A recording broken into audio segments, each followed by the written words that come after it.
Welcome to the Cycling in Alignment podcast, an examination of cycling as a practice and dialogue about the integration of sport in right relationship to your life.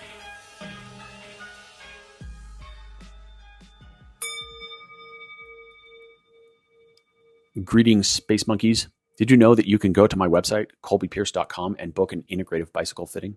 What is an integrative bicycle fitting, you ask? And why didn't you just call it a bike fit, Pierce? Well, allow me to explain.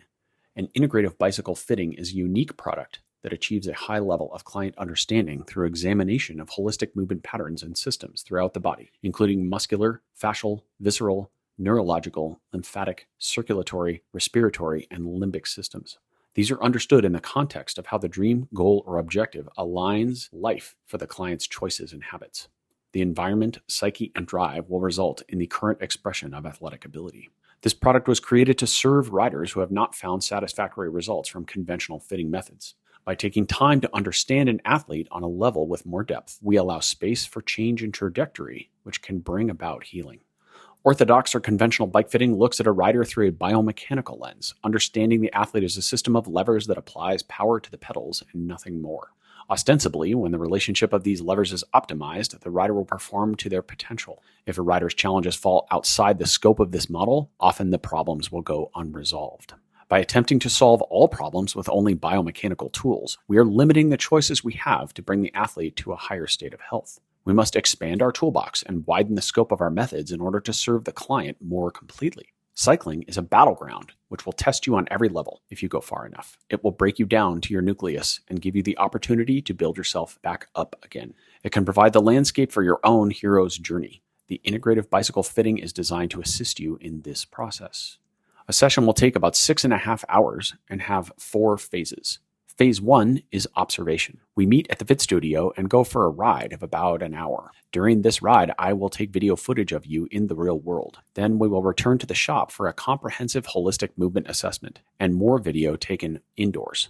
Phase 2 is discussion, education, and mapping. In this phase, we discuss what we learned from our video footage, and I educate you about your current movement patterns. Then we decide the course of action and discuss recommendations.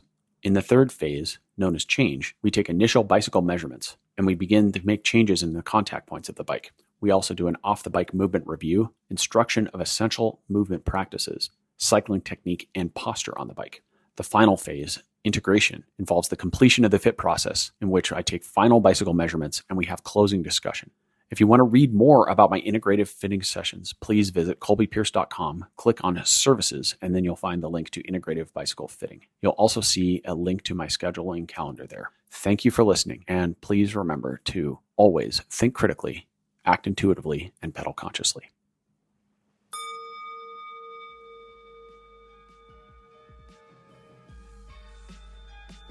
Hello there, podcast listeners.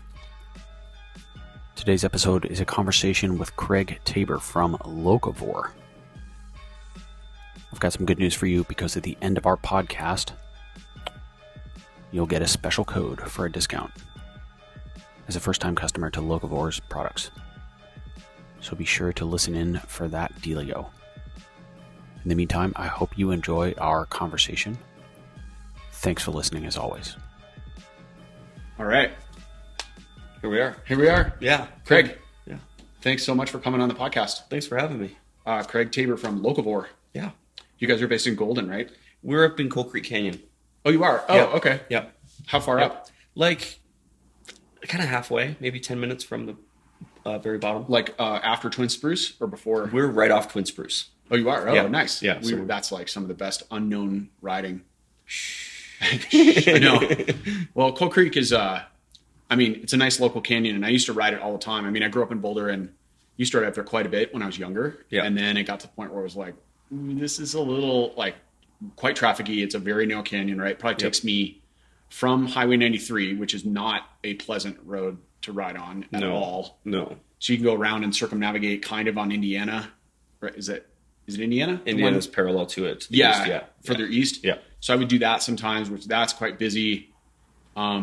And then you ride up Coal Creek, and by the time you get up to Nederland, it was like a 3.5 hour bike ride, and a lot of it's in that canyon. It's very narrow, very twisty, gorgeous, huge rocks and waterfalls and the whole bit. But then about maybe, I don't know, 8 years ago, I was like, this is unrideable. It's like really busy, a lot of cars, and a lot of the residents aren't the biggest cycling fans. But then they did some work on it maybe 3 years ago and added a bike lane most of the way up, or almost all the way up. Yeah, when they were, the flood in 2013 kind of forced the state's hand in terms of rebuilding part of the canyon. So they did add a climbing lane in some spots, but there's some spots where I think it would involve a lot of blasting and just because they went over a bridge or it's too narrow. Yeah. So we rode up there once last summer, and near you probably know that there's a coffee shop kind of just past the turnoff to Cold Creek Coffee. That place is amazing. Yeah. Okay. Yeah. Man, that's like great. Sourdough cinnamon rolls. Mm-hmm. Yep. That's the perfect mid-right treat. So now we go over Flagstaff, up to the top, down, and then back by Gross Reservoir, which is a pretty good dirt road. Yep.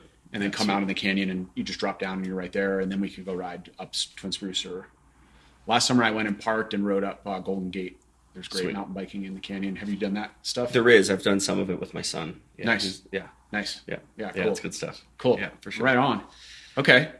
Yeah, in the last 10 years, I moved up there in 2010 or 2009, and since then there's been a lot more people moved up there, and so the traffic in the canyon and then with the Gross Dam construction, it's just things have gone really sideways in the traffic department. But we're hoping it kind of as they rebuild the canyon road, they kind of put some more bike infrastructure in. Yeah. I mean, that's a perfect segue into kind of how I would like to frame our discussion today, which is how you live in a place, right? And what are the first 3 rules of real estate? Location, location, location. Right. But then, of course, that place evolves, and you have a relationship with your locality, right? You live in a house, and the house is either in a neighborhood or it's outside of town, and you drive to and from, presumably, or maybe you ride your bike, and you take your kids to school, and you go to your office if it's not in your home, and you go to your grocery store, and you go to buy cinnamon rolls. And so infrastructure is part of that, and that impacts, of course, our environment, right? We all have our patterns. And then the real kind of zero crosshairs for this discussion would be, where do you acquire your food? Or if you go to one place to get food, where is that food sourced from? Right. And that's where you come in. So maybe you could tell us how Locavore came to be, and how what was the vision? What was the process? Yeah. So, I grew up in an ag community. My family has a farm in upstate New York. Okay. And after some traveling and some other stuff, I landed in Colorado, and that was in about 2000. Mm-hmm. And I actually started with another guy. We started building electric bicycles way back in the day, like way ahead of our time here in Boulder. Oh. What was the name of that company? OptiBike. Yeah. Tim Cotter. Jim Turner. But Tim, sorry, I think, do you know Tim? He was probably friends with Jim if he wasn't friends with you. And he was test riding a lot of them and stuff. He's the dad of an athlete that I coached for a long time, a really good friend of mine. They're good friends with those guys. So cool. Yeah, probably Jim. But we built them actually right over here on Tamarack, cool. over there in Jim's garage for a long time. Oh, cool. So that was super cool. Yeah. And then, I was ready to get back into food. I really wanted to. I had my family owns a couple of restaurants on the East Coast, and I was an executive chef at another restaurant in my early 20s. Okay. So I had a lot of commercial restaurant experience, and I just love food. I love feeding people. Mm-hmm. Feeding people is really what feeds me. Like, I just love it so much. Mm-hmm. And so I want to get back into food. And so when I was ready to transition out of OptiBike, it just kind of everything fell into place where I was like, oh, I think I can do this. Like, I grew up in a rural community. So bridging that gap between the kind of rural ag communities and like my immediate community here in town was something I felt comfortable doing, because I just felt comfortable in both of those spaces. So I actually went out and bought a grass-fed beef on Craigslist. Okay. And it was terrible. It was like legitimately some of the worst beef I've ever had. Like just dry and chewy? Or? Yeah, it was like I bought like an old shoe and tried to cook it, and it was just absolutely terrible. And I remember thinking, I was like, oh yeah, of course, because some of these smaller ranchers, it's like they have to sell everything. Yeah. And they saw me coming from a mile away. I'm like, this guy has no idea what he's talking about. Give him the one that... We got to give him that one. Yeah, and I bought that one, and it was terrible. And I remember thinking to myself, I was like, man, if I could get good at this, like other people have this problem too. If I could get good at this, this could be a thing. Mm-hmm. And so I've spent the last, 15 years, like learning how to do that thing. Okay. Learning what questions to ask producers, learning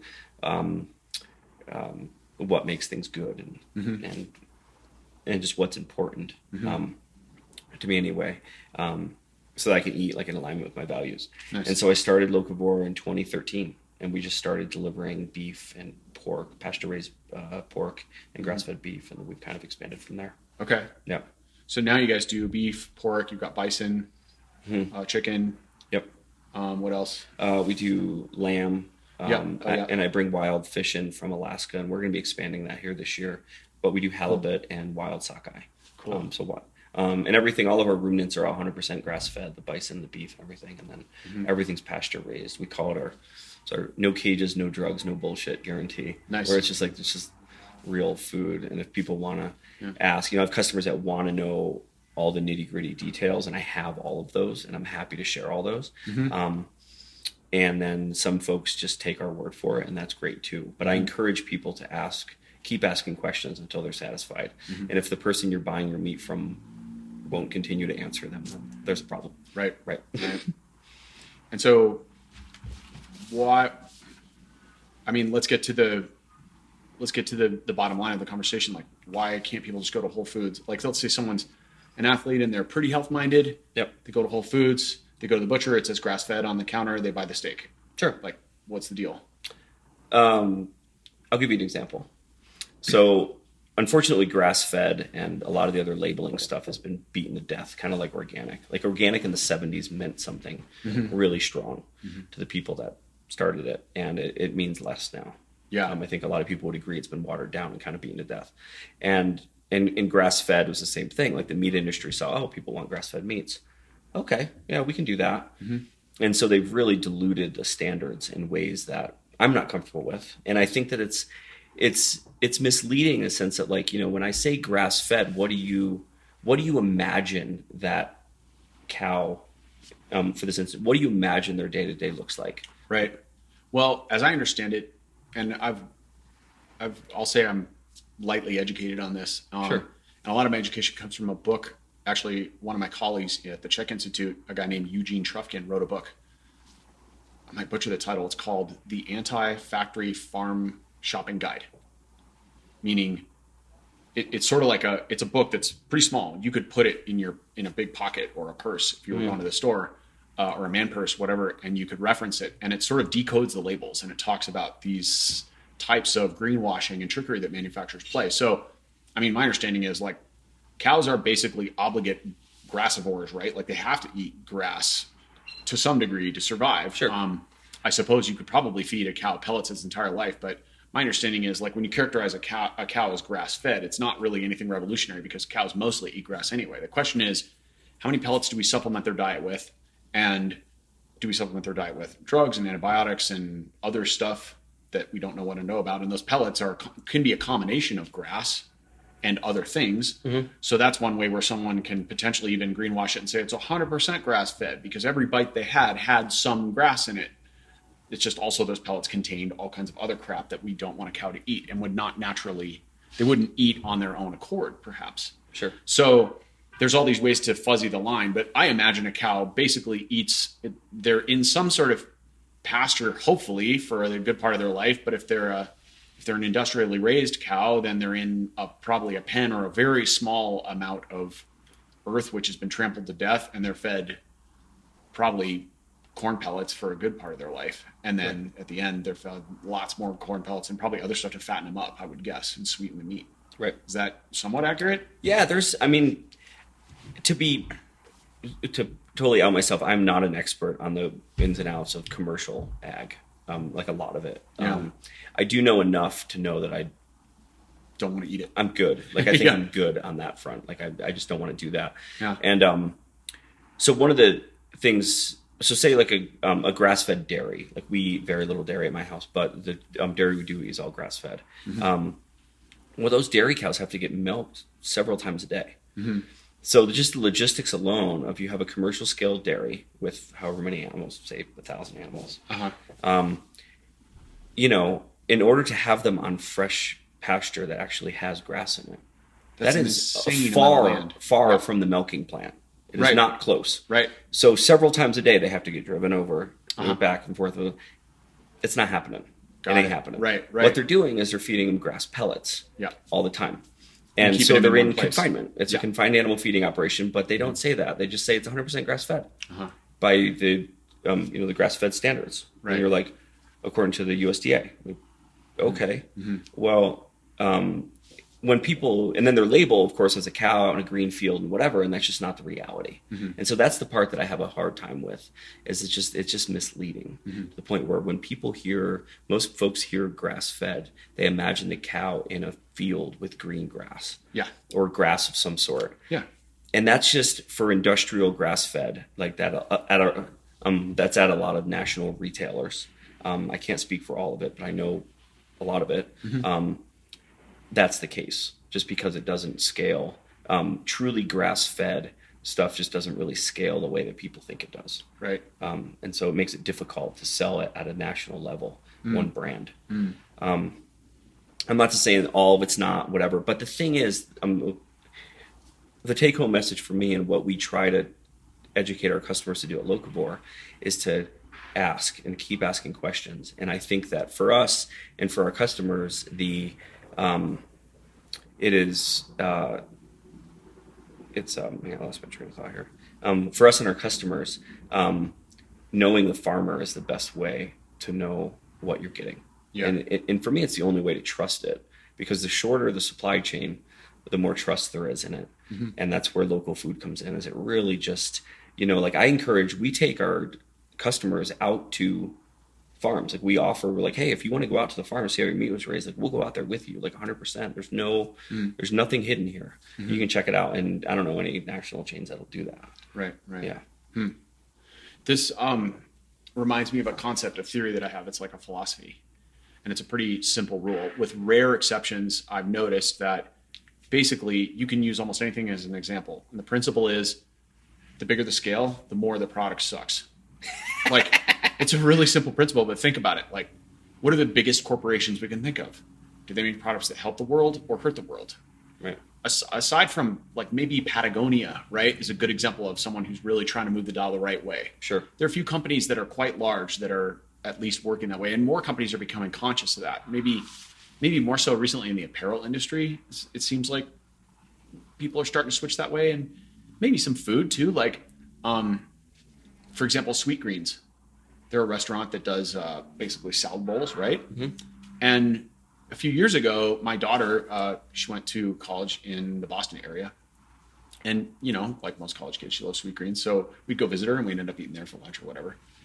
And I was reading the ingredients and going, there's a lot of like seed oils in these things, and I'm not wild about this. And they're not saying a lot of these vegetables and fruits are organic. But they had trout on the, so I'm getting a spinach bowl with trout. I'm like, okay, I can deal, right? Yeah.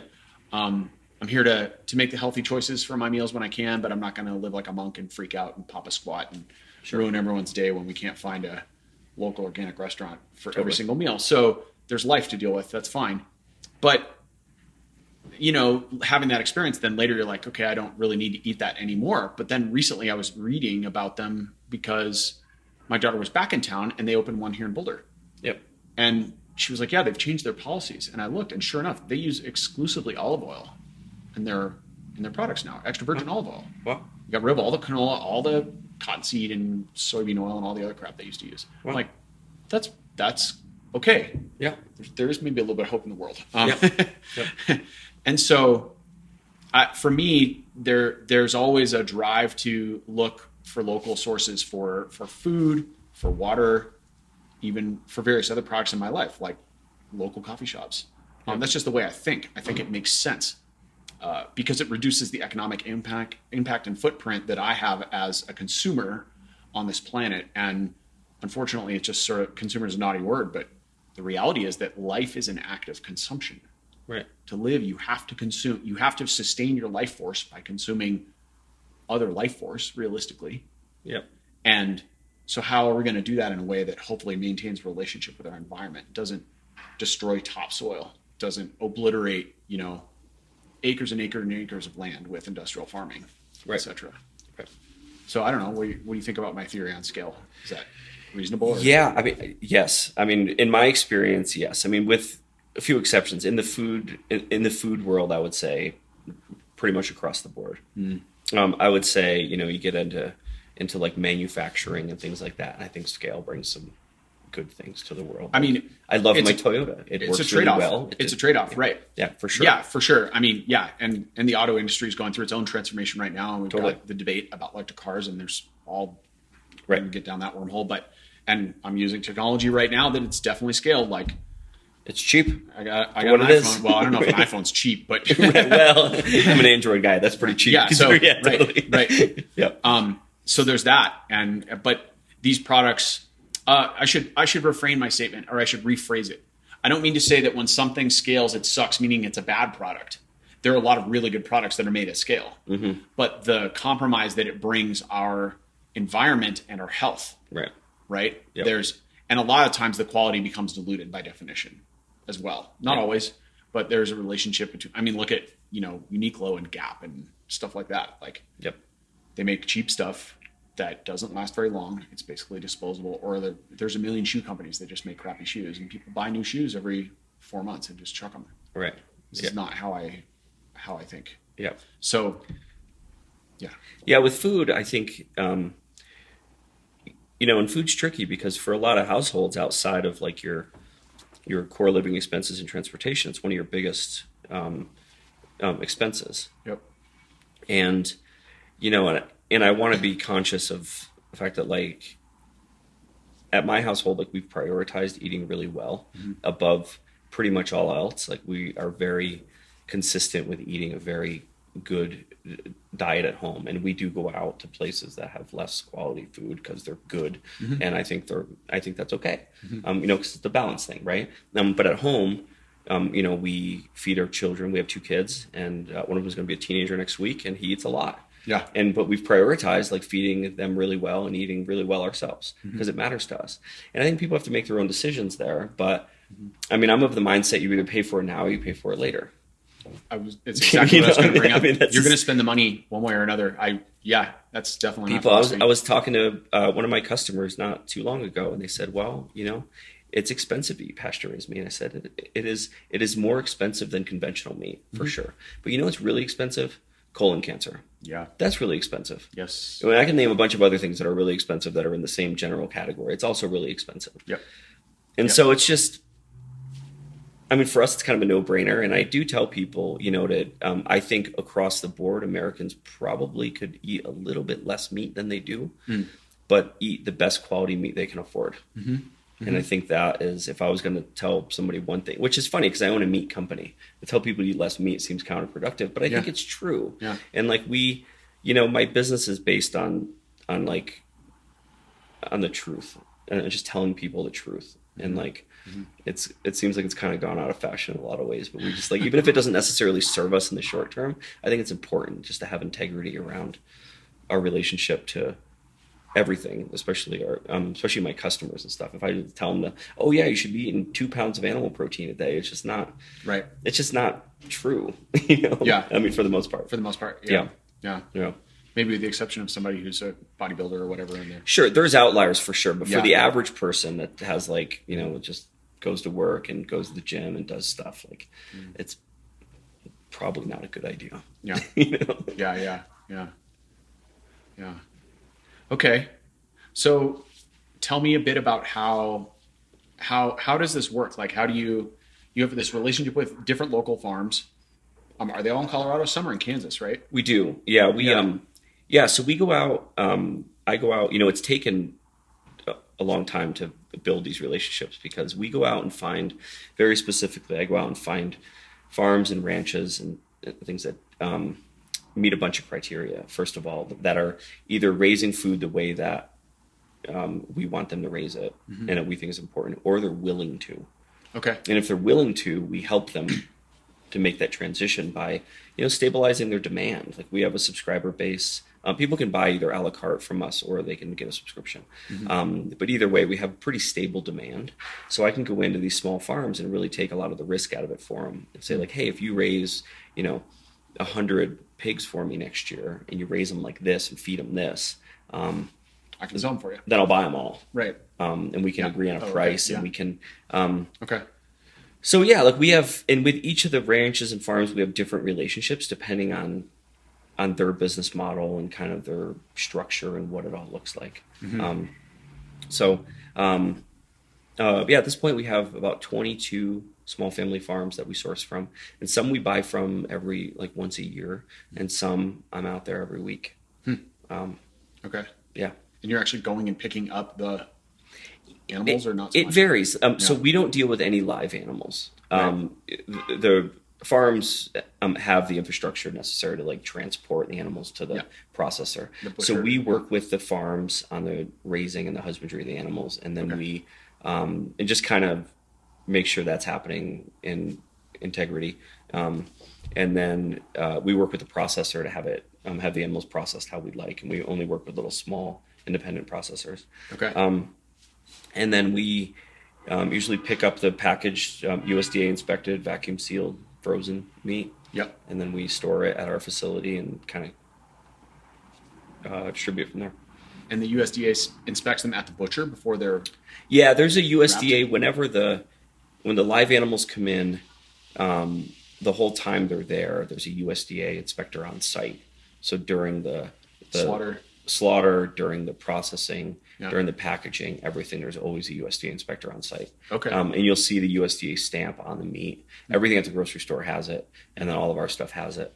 You can also get a Colorado Department of Ag sticker, but then you can't transport it across state lines. So most people just do USDA. Okay. Yeah. Okay. Yep. And is there any I know some beef in particular gets some processing done, don't they put fumigate it with gases or something to make it red? You make it red, put coloring Sure. in it? Is that... I've heard all kinds of horror stories. I've never witnessed any of that, so I don't really want to speak to it because I'm not sure. Okay. I've heard all kinds of horror stories, probably the same ones you have, and none of them seem good. Yeah. I can tell you our stuff doesn't do any of that. We dry age everything, so it goes in and the animals get harvested, and then they get hung to dry age, usually 3 to 4 weeks. And the longer they age, the more tender they get. Mm-hmm. And it's more expensive to age them longer because you got to pay for cooler space. Right. And it's kind of a lot of stuff you get at the grocery store is hardly aged at all. Mm-hmm. And so it hangs, and then when they process it, it gets vacuum sealed, and it is what it is. And if it's especially the steaks that come from the outside of the animal was exposed to the air, those are going to be a little bit darker because they've been exposed to the air. And it doesn't make them bad; it just makes them darker. Makes them darker. It's effectively oxidation a little bit, right? Yeah. Yeah. That's exactly right. Yeah. Okay. And so we don't add, none of our animals are ever treated with any hormones or any of that kind of stuff. And there's no, there's never any additives or anything. It's just meat. Yeah. That's the way it should be. It's funny with the, just brought up the hormone thing. The one red flag that I just always laugh, because a lot of times when you're looking at meat at the grocery store, it's I think it's funny, but it's not funny, haha, more just funny, sad. It's I look at it and it's if, because they make all these claims on the meat package, and all those claims have to be approved by the USDA. They go through and they can tell you the font size that they go in, and they approve the actual packaging. Yep. And so the claims are very important. And so when, they're making claims, say, for example, chicken, the biggest red flag for me is you look at chicken, and if their only claim on the front of it is that there's no hormones given to the chickens, if that's their only claim, do not buy it, because you're not allowed to give hormones to chickens. Right. So all chicken doesn't have hormones. But if that's the only thing good that they've thought of to say about this chicken, you probably shouldn't buy it. This is like when you pick up a can of kidney beans and it says gluten-free. Totally. Yeah. Right? Exactly. Really cool. Good story. Yeah, totally. Okay. Yep. Yeah, that makes sense. Eugene talks about that too. He says, his opinion is quite strong. He says that even the best quality chicken you can possibly buy at Whole Foods is really something you would never eat. Regardless of what the claims are. And I will say that if I'm forced to buy chicken at a grocery store, say Costco, I'm a Costco shopper. I have 2 kids. We buy a lot of pantry stuff there. Yeah. It is what it is. I don't buy any meat there. But if I'm forced to buy chicken there, they have their organic chicken and then their conventional chicken. Now, their conventional chicken is air chilled. And I would buy air chilled chicken over organic chicken. Their organic chicken is chilled in a solution bath. And the difference is that when the chickens are harvested, the USDA says, okay, well, you have X amount of time to bring the temperature of the chicken down to a safe level because a warm meat isn't good. Right. So we got to cool it down real fast. There's 2 ways to do it. You can either put it in an air chiller and blast it with cold air. It's expensive. Yep.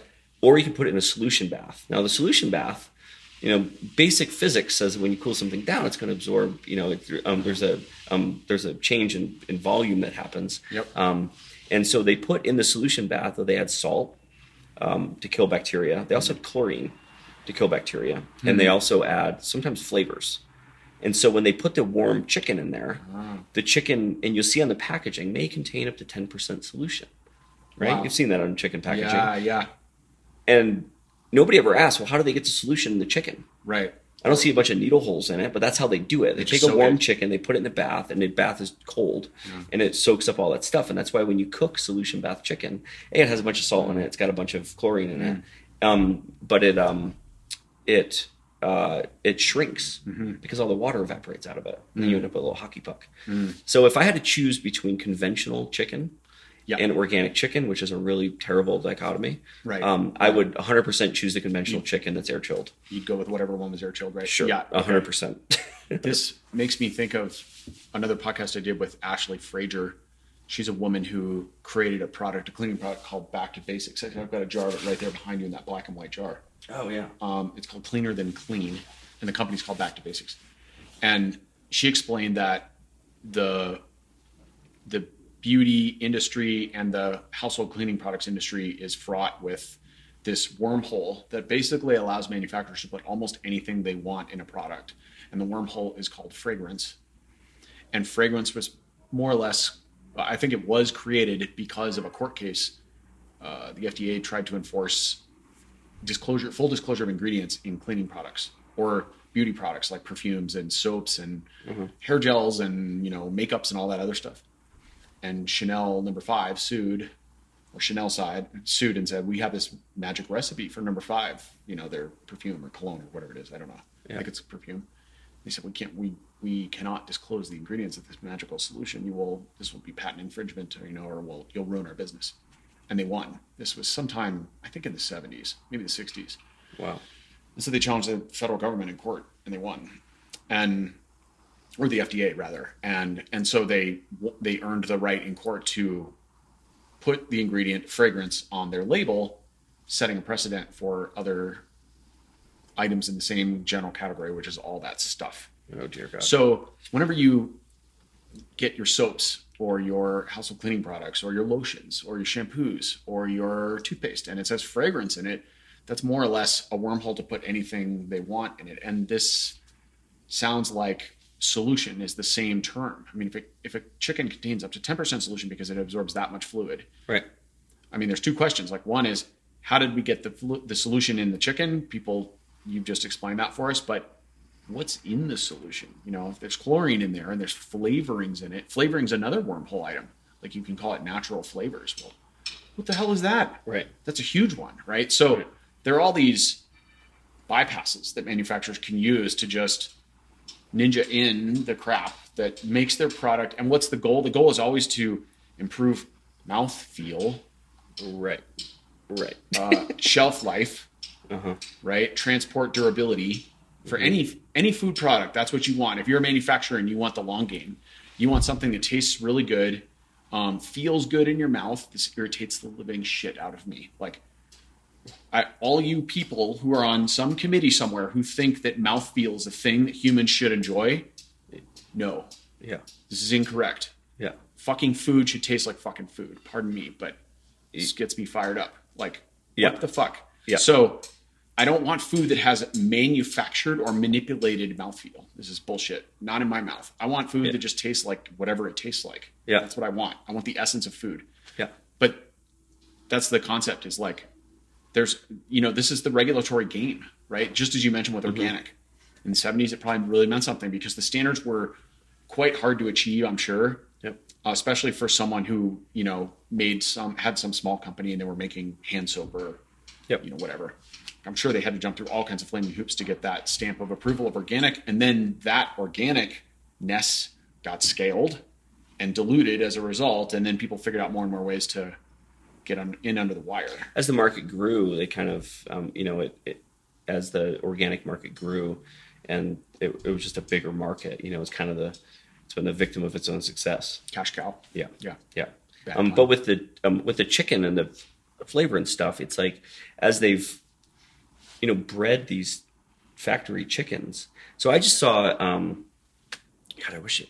I need to find a copy of this. I saw an old menu from the Flagstaff House from a long time ago, and the most expensive entree of their menu, more expensive than their filet mignon, more expensive than anything else, was their chicken.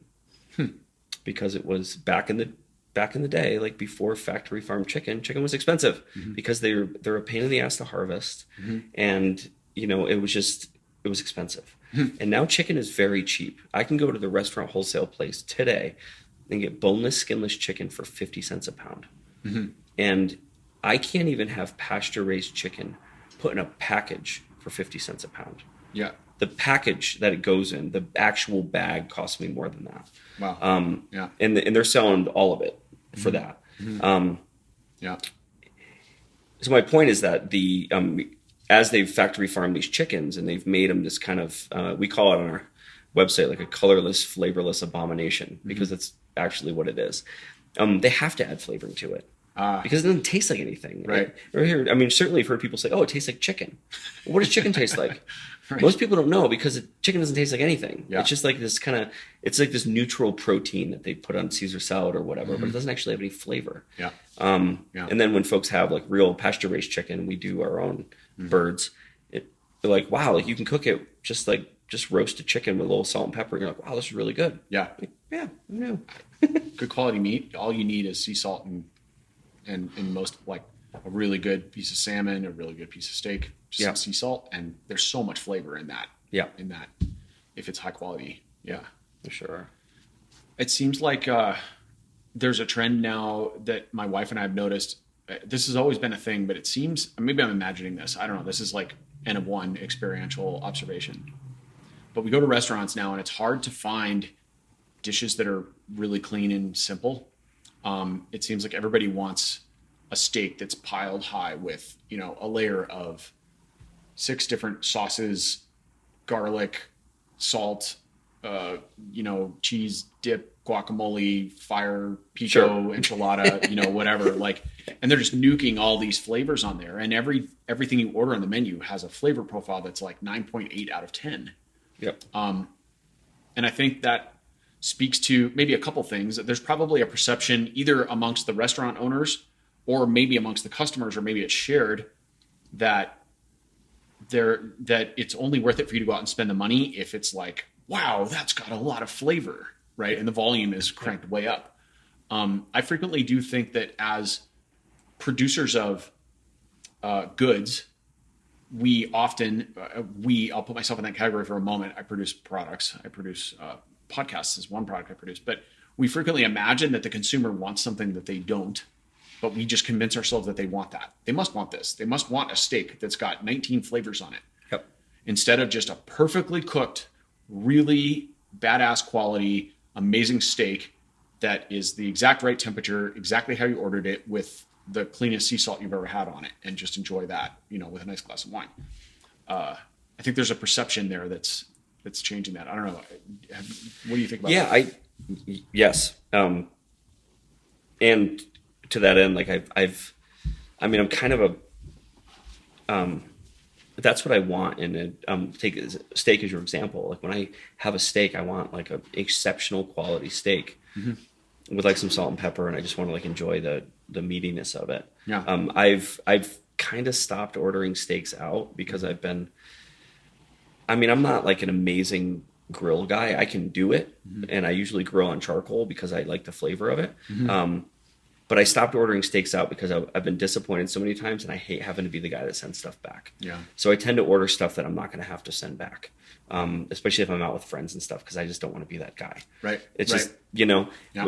But yeah, that came on the back of your point, like ordering.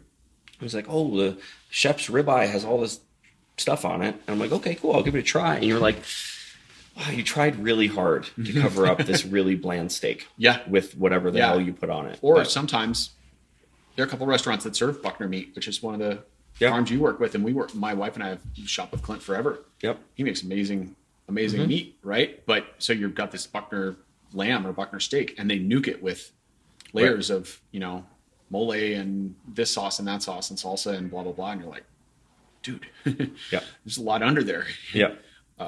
So yeah, you tried really hard to give this perfect steak more than it needed. Right. Yeah, totally. Yeah. Yeah. And I think that there's, the restaurant industry is a tough business. Especially now. It is a tough business, man. Yeah. And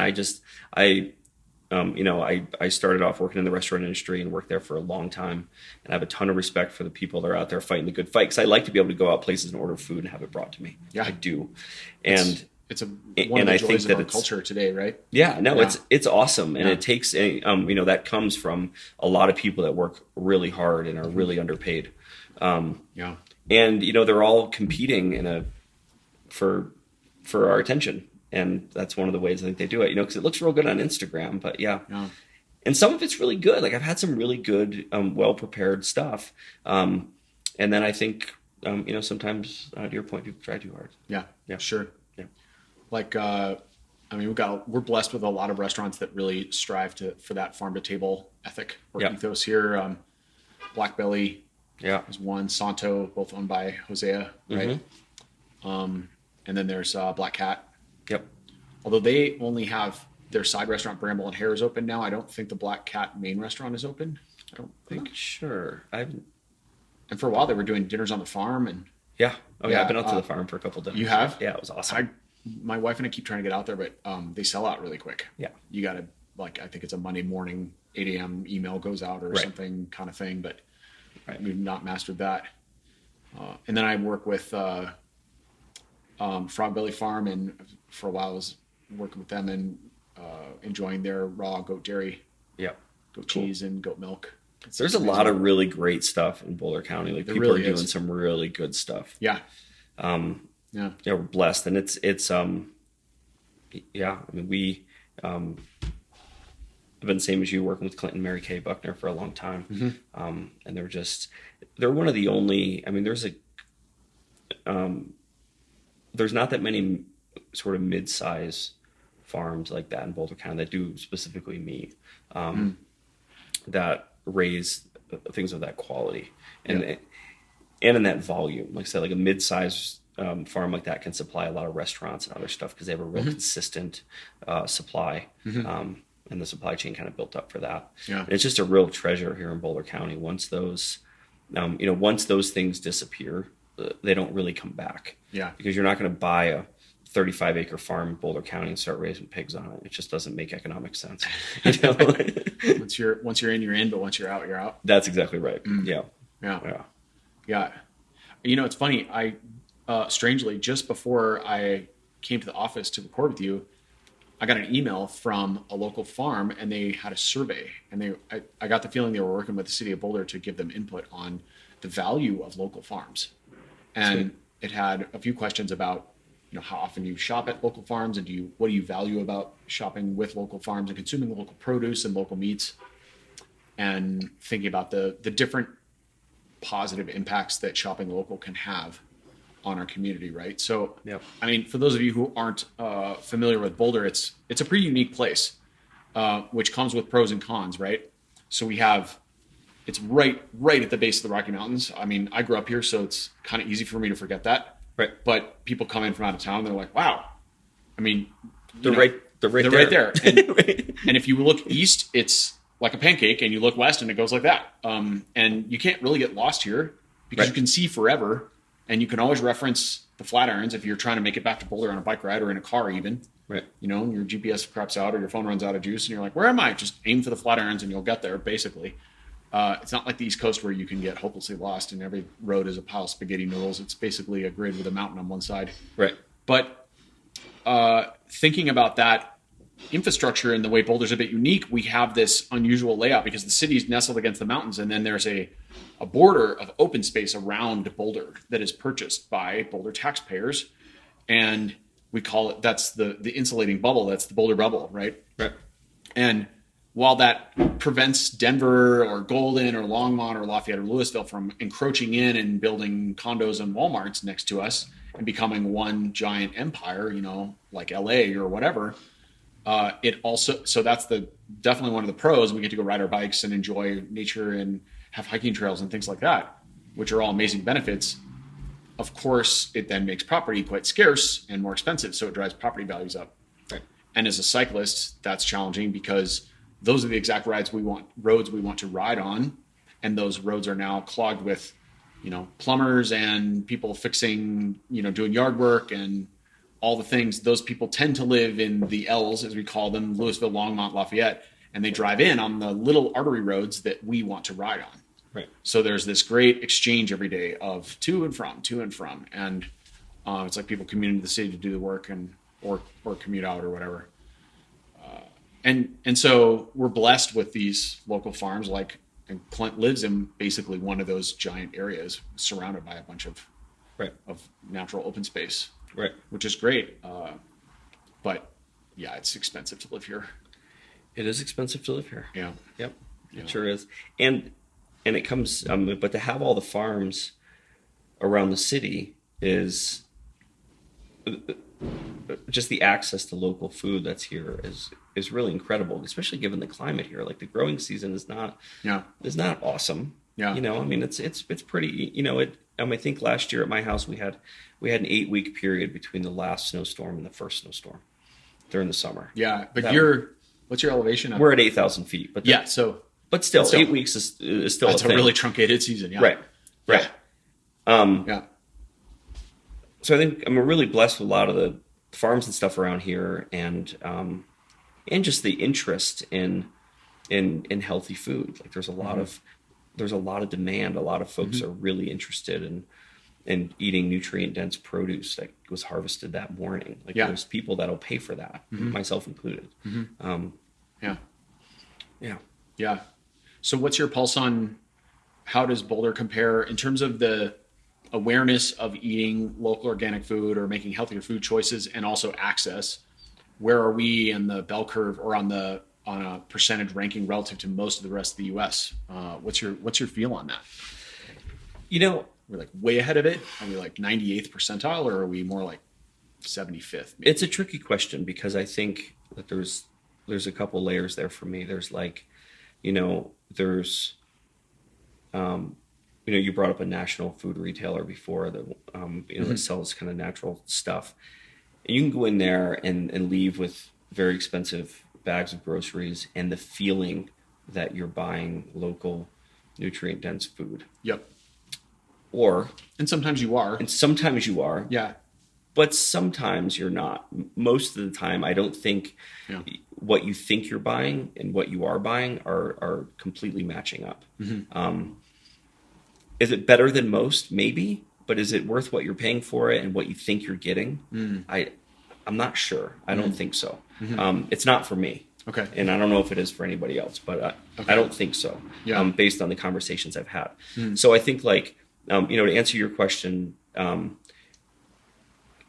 number of people that want to buy local and direct from small local farms and real nutrient dense food, and that think they do, I think that's really high. I think that there's a percentage of those people that are not getting what they think they're paying for. Yeah. And that's unfortunate. And that's kind of the reason why I started doing what I was doing. And we're sort of we're fiercely independent. Like we don't have any, it's taken us a decade to build this company, but we don't have any investors and we don't have any debt. And so we're not, nice. I call it we're kind of growing the company the old fashioned way. Yeah. Where it's we own our building and we pay cash for everything. And that gives us the flexibility of hey, if there's if we're not able to source, say we have a bad year for chickens, Yep. and we're not able to source a bunch of chickens, I don't have to backfill that with a bunch of crap. Right. And compromise my values to save the business. I don't have to make that decision. I can tell my customers the truth, which is like, hey, avian flu came through and wiped out all of our birds. Yep.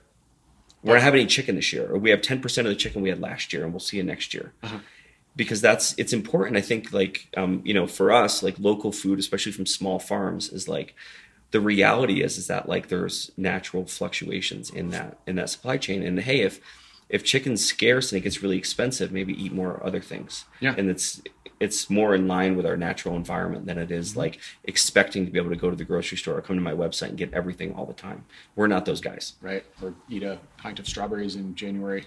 Right. In Colorado when it's snowing out. Yeah. Right. But very early on when I started this company, my background's in economics. Like that's what I studied and stuff. So I dork out over all that stuff. Okay. And it just became very clear to me. I was like, oh, wow, like what if so I build this big company, I have a bunch of employees and expenses and customers and everything. And then there's a supply shock, which is going to happen. Yeah. How does the company survive, and how do we survive, and how do we still take care of our employees? And the way we do that is by being smart about it and not having like, big debt payments and big other things. It makes us more agile, and it makes us more able to be in, to live by our values, and not have to choose between our values and survival. Survival. Yeah. That's awesome. That's the way I run my bike fitting business. I call it a one credit card business. Yeah.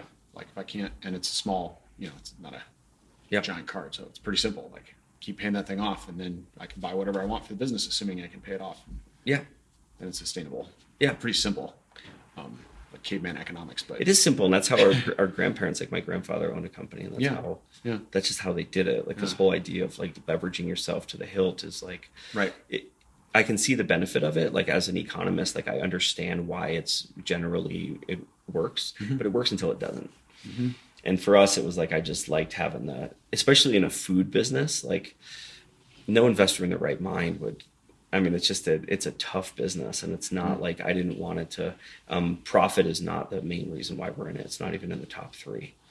So nice. I just wanted to, it's just a different deal. Yeah.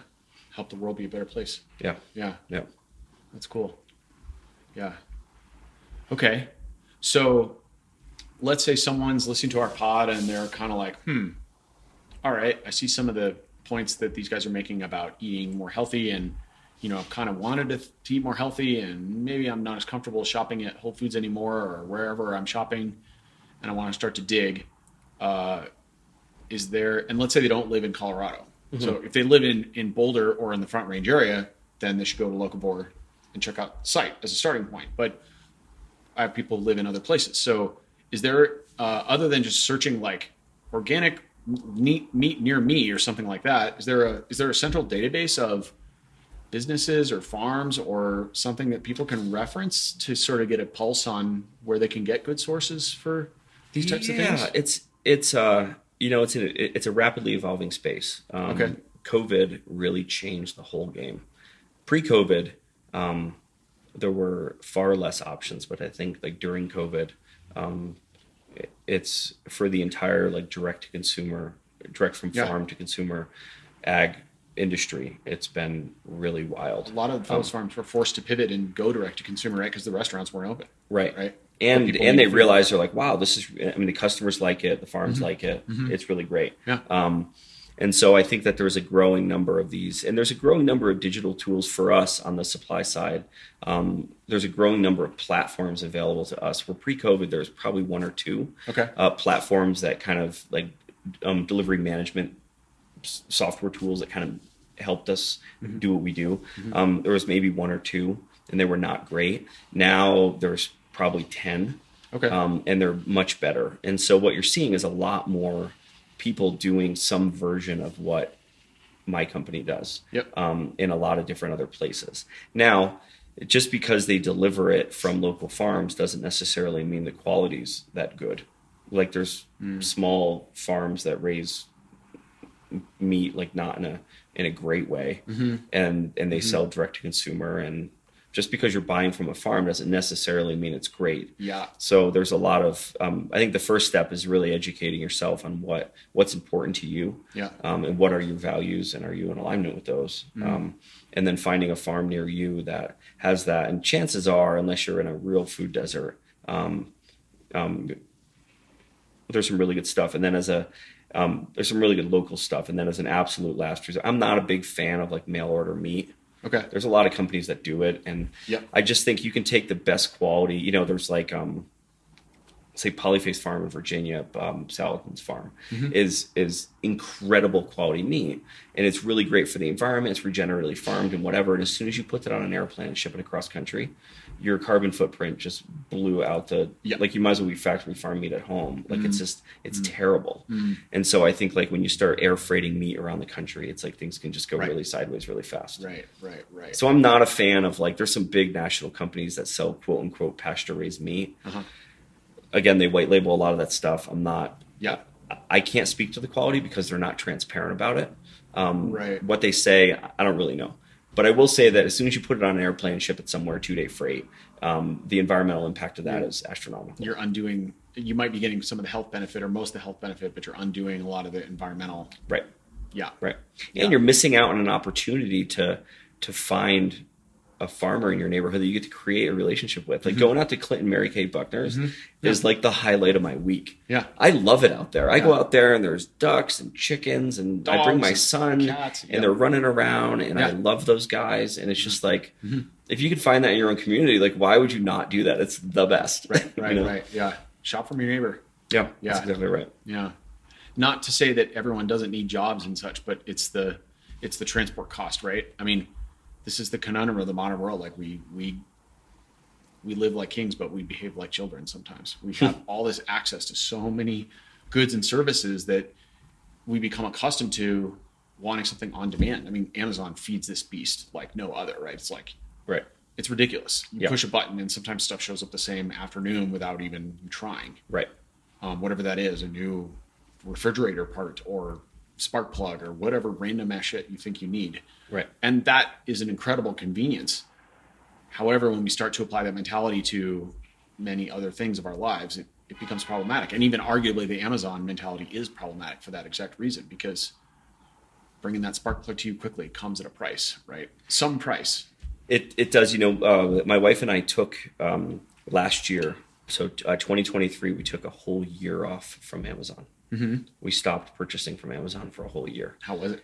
There was a withdrawal. You're alive. There was a withdrawal period. I'm not going to lie. Like, it was like, the first step is admitting you have a problem. It was like, we live up in the foothills. And so it's like, for you, because you're up a canyon. So often I would assume if you got a package from Amazon, the guy comes to your house, drops it off, turns around and goes back down. Yeah. A bunch of my neighbors order stuff all the time. Okay. Like, we could get stuff on a regular basis, but like it was for us, like separating the emotional impulse, like that feeling like I need this right now. Yeah. And the reality of like, do I actually need this at all? Yeah. And when we found that there was more friction in that transaction, like I had to drive to town. And when I was in town, I put it on my errand list. I'd go to the hardware store and get the thing and go home or whatever. When I introduced more friction to the marketplace, to my personal marketplace, I needed a lot less shit. Suddenly you become more resourceful.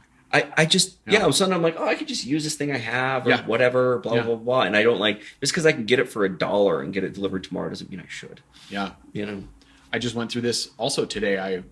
We have a fence at our house, and when we got our last dog, he was a puppy and he could fit between the slats in the fence. So I put up this chicken wire on the inside of the fence to keep him from running out and getting hit by a car, which worked. Fortunately he never did. But the chicken wires like started to fold away. I just started flapping around in the wind, and that stuff's like wicked sharp. So you walk past and it's going to rip your clothes or stab you in the leg or something. So my wife's been after me to tack it down again. And I went to the garage and I found a thing of nails, and I'm out there tacking it. And then the nail, the head isn't quite big enough to hold it down. And then it's sticking out the other end. And I'm like, and I don't have, you need like a short nail with a fat head, right? And I'm looking around in my drawers. I got all these nails and all these screws and stuff. I can't find it. And I'm like, man, I'm going to have to go to the hardware store. And then same thing. I'm like, I just order it on Amazon. I don't want to go to the freaking hardware store. Right. And I got my bike right out there. I'll ride my bike anywhere in Boulder, except now that we live in 2024 where there are rings of bike thieves that drive in from Denver with vans and jump out of vans all the time with huge pairs of bolt cutters, and they freeze your lock and hit it with a hammer and gone in 60 seconds or probably less. Yeah. And so riding your bike around town, even with, I have like the mother of all locks, but it's still a risk. Yep. So there's this risk reward equation. Like in the old days, it'd be like, yeah, I don't care. I'll go for a bike ride, and get to go to the hardware store, lock my bike up, no problem. So anyway, all that goes through your head. And then about 20 minutes, then I walked away, did some other project, came back, and I was like, there's one other place I should look. Sure enough, right in the garage, I had a box of those little U-shaped nails. Oh, nice. Yeah. That were like perfect. Went out, tacked it up. My wife got outside. She was super excited because she's been asking me to do this it's been on the honey-do list for a while. Yep. So Amazon free, chore done. Success. But if I, when it's that convenient to spend another $2.99 plus Prime shipping for a box of U-shaped nails, right? It's more convenient to just push this on a button on here than it is to go digging through my piles of stuff. Totally. Convenience. Remember that? You know who Jello Biafra is? No. He's an old punk rock singer. He used to be the lead singer of the Dead Kennedys. Oh, yeah. And then he had some solo albums, and one of his albums was called "Give Me Convenience or Give Me Death." Yeah, that sounds about right. Yeah. So. Yeah, one of the things we did to kind of combat that is we had, we're also a small company, so we deliver, from Estes Park, Longmont, and kind of all around the Beltway in Denver. So it's not a huge area. Mm-hmm. And with a home delivery business, for both environmental reasons and also just efficiency reasons, like route density is important to us. Like having, a given route, say Longmont, and if we drive out to Longmont for 4 deliveries, it's not good. If we drive out to Longmont for 40 deliveries, it's better. Right. Right. And so one of the ways we manage that is just by having, we deliver to Longmont once a month. Okay. And so if you happen to sign onto our website and order like a couple days after we were just in Longmont, we're going to see you in a month. Yeah. But it says people know that. Yeah, we try to make it pretty clear, but there's, every once in a while we get a phone call like, hey, we try to work with people and do the thing. But, I tell folks, I'm like, hey, like we're not like, I really like this slow food kind of mentality. And we're not the guys you call, like around the holidays, I get 20 of these phone calls a day. I need a prime rib tomorrow. I'm like, I'm not your guy. Yeah. If you want to come up here and get it, sure. But I'm not like, we're not you call us and we jump kind of scene. It's just not what we do. Yeah. And so once our customers kind of get in the flow of ordering, in some cases once a month, a lot of our more busy routes like Denver and stuff we deliver to every week. Once they get in the flow, everything's frozen, it's vacuum sealed, it goes in the freezer, and they just kind of like it just kind of changes their flow a little bit. A lot of folks shop for groceries maybe once a week, especially if you have a family or whatever. And so a lot of our customers, they buy produce and stuff every week, but they buy meat once a month. And it just goes in their freezer and it's fine. But we have, but that does require a little bit of a shift for our customers to get away from I'm going to order something and then it's here in 2 hours or whatever. Because we just don't really do that. But thankfully, I think like there's a lot of overlap between the kind of customer that is interested in pasture raised meat and the kind of customer that is willing to wait a little bit for it.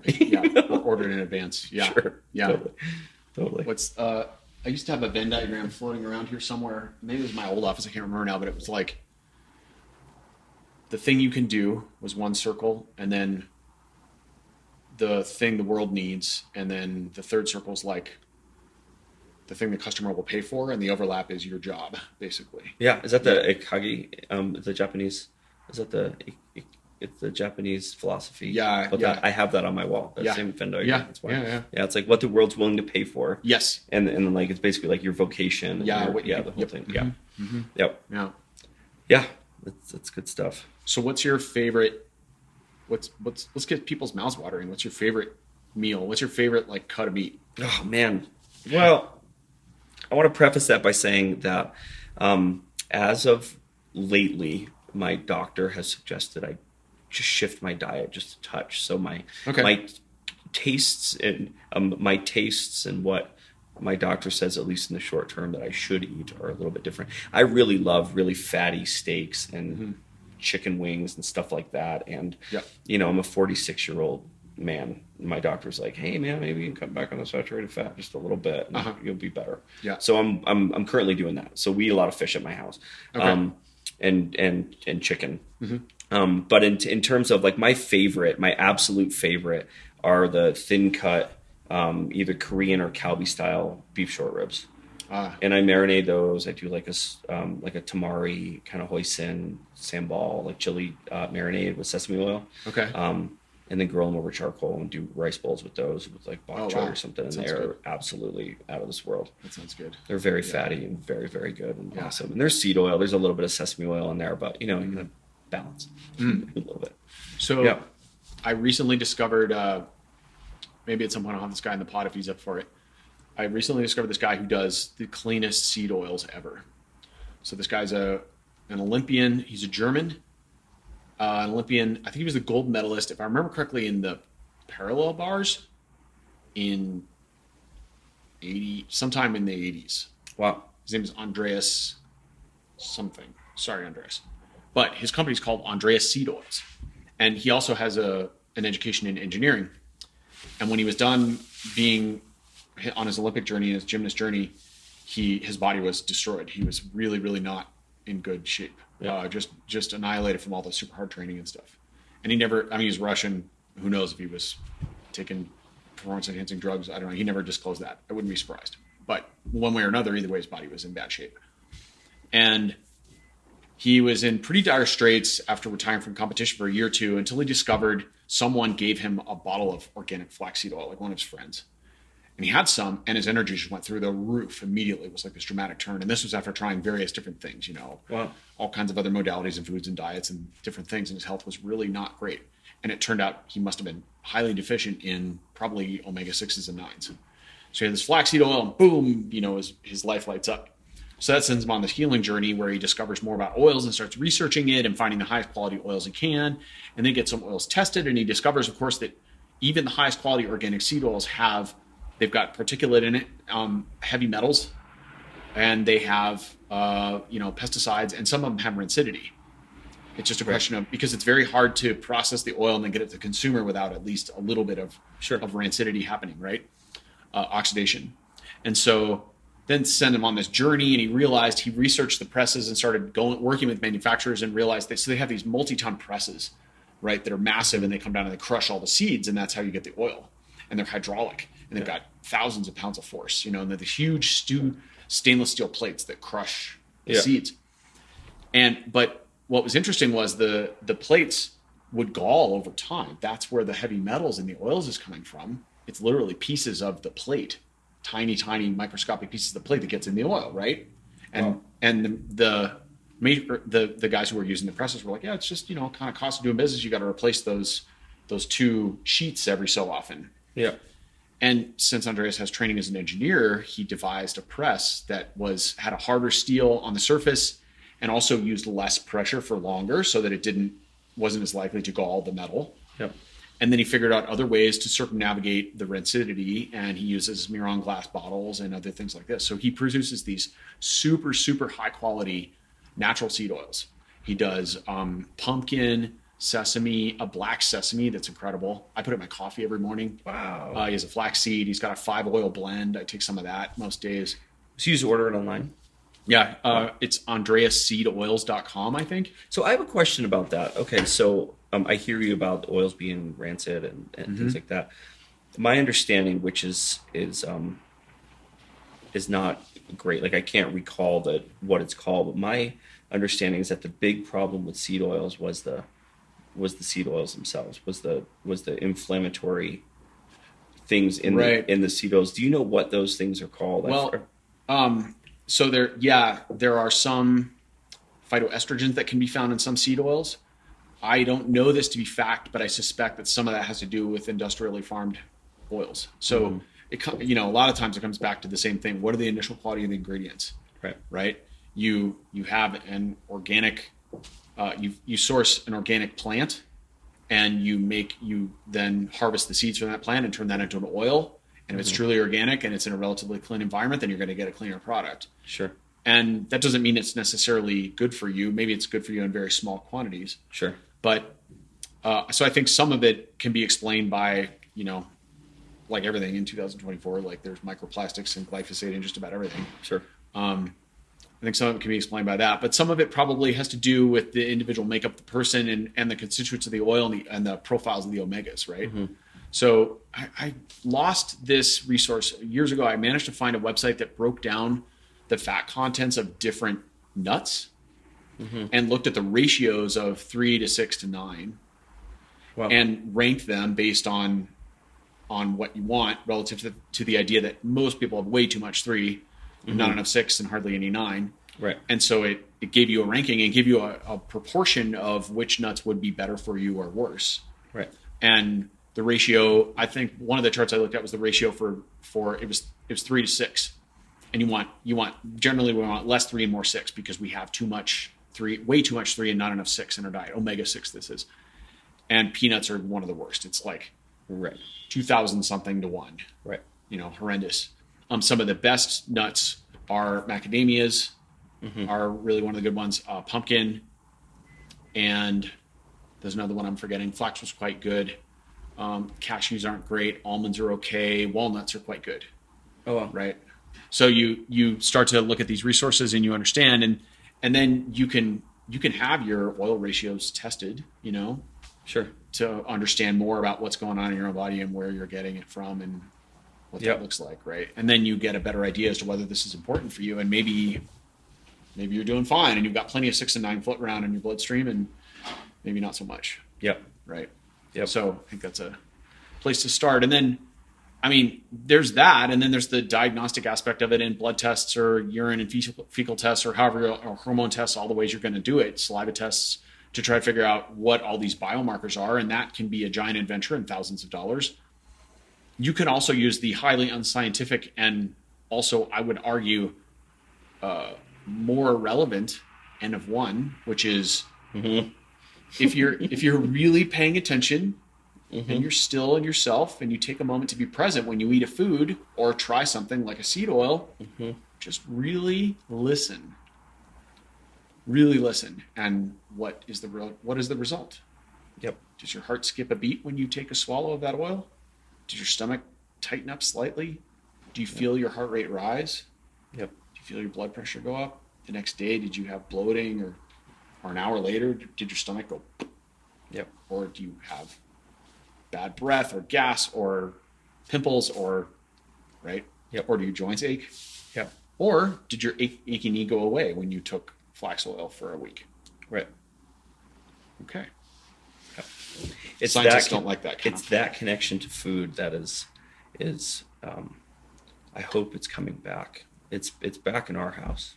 Yeah. We as much as we can, and I love it. It's so fascinating. It's like it's a old saying. One of the Greek guys probably like, "Let food be thy medicine." Yes. And it's like, man, you eat that. When you eat good quality food or poor quality food, whatever you eat, like if you just shut up for a second and listen, it's like it's really fascinating. Like it tells like your body tells you in one way or another, like what what's happening. And it's like it doesn't take much to pay attention to it, really.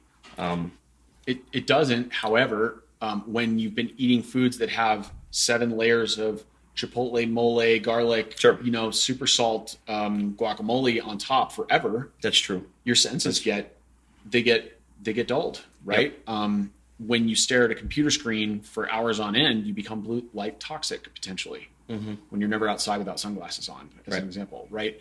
That's true. When you listen to music on 10 all the time, then eventually you can't hear the mouse walking across your floor. And so it's the same problem. Like a lot of times our senses become so overstimulated that then we have that flaxseed oil and we're like, I don't know, it just tastes funny. It tastes like flaxseed oil. I don't really feel anything. Yes. So we have to attune, right? That's true. Yeah. Sure. I find that if I, if last time that happened, I was on a road trip with my son and we ate like several, like one of my sensitivities is gluten. If I can have a little bit of it and I'm fine. I can have a beer, whatever. I'm fine. If I have too much of it, in too quick a succession, it like builds up in my body and some unsavory things start to happen. Yep. But I can have a little bit and it's generally okay. So I think to your point, it's like, if I get to that point where my body's kind of gone off the deep end with it, like I feel bloated, I feel all the things, I'm less sensitive to all the nuances of the other food I eat because my body's already inflamed. Yeah. And it's like once you get out of that state of inflammation Yeah. and actually get down into a more like relaxed state of being, I think you can notice a lot more. This is the problem with people, I think, who, are like, I drank a glass of milk every night with dinner for the last 30 years. It's like, cool. When was the last time you didn't do that? I don't know. Why would I? Right. Well, how do you know? Because eventually, if that's challenging your system, the volume will get turned down on that alarm over time. The body sort of gives up. Right. It stops telling you, stop drinking this. Right. It doesn't mean you don't have symptoms, right? Right. It doesn't mean you don't have diarrhea for Right. 30 years, which I know people who have actually told me that, which is pretty astounding. It's like, Right. what made you think that was okay? Yeah. Where did you get the idea that was the way life should be? Well, there's a food guide pyramid, and it told me I should eat those things in that category. Yeah. So Yeah. it must be okay. Frosted Flakes are good for you, right? Yeah. They're fortified. It's right on the thing. Yeah. Oh my God. Yeah. Yeah. One of my basic rules about diet is pretty simple. If you can't find it on a farm, in a forest, or in a stream, don't eat it. Yeah. Pretty simple. Or another way to look at it is if it would confuse a caveman, don't eat it, right? If caveman found a Twinkie, he wouldn't, probably wouldn't know whether or not to open the wrapper because he's never seen it before. And if he did manage to get open, he'd eat it and be like, what the hell is this thing? Yeah. Safe bet that you should not be eating it. Yeah. We, the thing that we shop the perimeter of the grocery store. Yeah. It's like a pretty, it's a common thing, at least in my circle anyway. People, I just don't even go in the middle of the grocery store. Nothing good happens there. I mean, I do. To say I don't would be a lie. I do go in there. There's a couple things that we like that we go in there, but it's like the majority of our food comes from the outside of the grocery store. Yep. Yep. Makes sense. Yeah. Yeah. And I don't know what it is about grocery stores, but they always spit you into the produce first. Like most entrances are near the produce section. Yeah. Who puts produce in their bag or their cart first? Where you put everything else on top of it? That doesn't make sense either. Yeah, it doesn't. It is the prettiest part of the store. Yeah, which I like. But why? I do too. But I don't understand why they think that should be first. Is it supposed to get you already there? You already parked your car and walked in. It's not like you need more convincing. Like, I'm just going to look inside to see if it's pretty. Oh, I don't know. All I see is boxes of things. I'm leaving. I don't know. To me, there's a guy you can get on your podcast and ask about that. There's a guy named, I think, Paco Underhill is his name. He wrote a book years ago called Why We Buy. And Paco's, he's based out of New York City, and his company designs retail environments. Oh yeah. And they are like all these, they study the way shoppers interact with retail environments. And then they make, these guys are the guys that came up with, hey, let's merchandise stuff on tables at the Gap. Yep. Like that whole concept was built by these guys. Okay. And like this at Starbucks where they put your drink up on the stage with the light, that was those guys. And so that's what he does. So he would know why they put the produce first. I have a feeling I might have some charge to my conversation with this guy. Totally. I also have a feeling that maybe this is just my ego talking, and it's quite possible, but I feel like I do not follow most of those rules. I walk into a store and I think outside the box. Like you do, like shop outside the market. I don't need to go down that aisle. Yeah. These types of ways of thinking. Like I'm always thinking about different ways to approch behavior. Do you know, are you an Enneagram student? Do you know your Enneagram yes. type? You know your Enneagram type? Are you a 4? I don't recall. I'm asking, it's a question. I'm not like one of those guys who's like, you're a 7. I'm like, I don't know it well enough to say that. Yeah. I'm more familiar with the related system, which is the Jungian profiles, which is like the INTJ. Cool. Yep. That I can't remember what that's called at the moment. It's like one shade off from the Enneagram. Yeah, I know what you're talking about, and I've done that. Yeah, totally. Yeah. So I've looked at it a little bit, but not enough to comment. Cool. As to what I am. But the reason why I was asking because the 4 I think is and somebody listening to this certainly knows it better than I do. I know it enough to be like annoying at a party, but is like that's me, like very independent. If they tell me to do it that way, I'm going to do it this other way, just because I can. There's some of that in me for sure. I have a distinct memory of being really irritated at how all my grade school classmates thought that E.T. was the coolest movie they had ever seen. And it was a ubiquitous opinion. Straight across the board, everyone was like, that's the best movie I've ever seen in my entire life. And I was like, Right. You're 9. And also the fact that all of you are acting like puppies is driving me insane. And at that age, I had that strong intuition. I was like, I don't like it because you all like it. Yeah. I'm not following you off this cliff. And also, I'm sure you had this experience like public school, like time for an all school assembly, and you all go to the gym and pile onto the bleachers, and then they show you some slideshow about whatever they're going to brainwash you with. Right. And at one point I remember having this experience where for whatever reason we got a slide or a movie of the world's cutest puppy. And then we had 300 kids all making the swooning happy puppy, we love puppies noise, except me. I was like, yeah, I don't like this. That's an ugly dog. You're all being brainwashed. So that's just me though. I try to have reasoning behind my contrarianism, not just to go against the grain just because I want to go against the grain, but maybe that's not always the case. Yeah. Yeah, but I think that there's a healthy amount of, for me, I have a healthy amount of skepticism now, like especially in my middle life kind of period. It's not just like a F you, I'm doing it my way kind of thing that dominated kind of my earlier years. Now it's just kind of like, hey, I hear you say that I should do it that way, but I'm going to look at a bunch of other ways first and make sure that it's actually the best way, which I think is healthy. I think it's good. I do too. And I'm trying to teach it's tricky. My youngest son is 5.5, and I'm trying to just instill that in him because he's like, he's 5.5, so he goes to he goes to a really cool school, but they, it's like they tell him stuff and he just takes it as gospel. And I'm like, and that's good. A lot of it's like, fine. Don't run in front of that moving car. Yeah, but I'm also like teaching him to like, I told him at the house, and it's a pain in the ass to parent kids like this, but just like, hey, you can always ask me why. Mm-hmm. If you don't want to do something, you can ask me why as many times as you want. And because he's 5, it's a lot. But I'd rather answer the questions why now than to kind of beat it out of him and have him never ask why again. Sure. And just like, so. Yeah. Critical thinking. This it reminds me a bit of a discussion around archetypes and archetypal patterns, and so we can think about the expression of the archetype of the rebel or the outlaw, right? Someone who wants to maybe arguably game the system or cheat the system a little bit, and I don't really identify with that, or they refuse to follow rules just for the sake of not following rules. I'm more like a conscientious objector. Like if I think a law is stupid, I'll intentionally not follow it at times. But that's usually not the case. It has its moments here and there, but I'm not out to and I will critically evaluate everything that I have the brain power or processing speed to evaluate. Most of the time it's like, all right, yeah, this makes sense. But I'm more of the mindset of, independent thinker rather than contrarian or outlaw, gravitate towards outlaw. Or there's also the archetype of the fool, which is someone who just wants to be that guy that is dancing naked in the rain, right? Sure. And some of that is about possibly gaining attention and recognition. Some of it could also be about being the person who's brave enough to do really what their heart calls them to do and not go along with the sheep. Yep. Right? Which is definitely valuable and can be quite triggering to people who wish that they had some fool in them, or the balls to have the fool, or the spine rather, but they don't.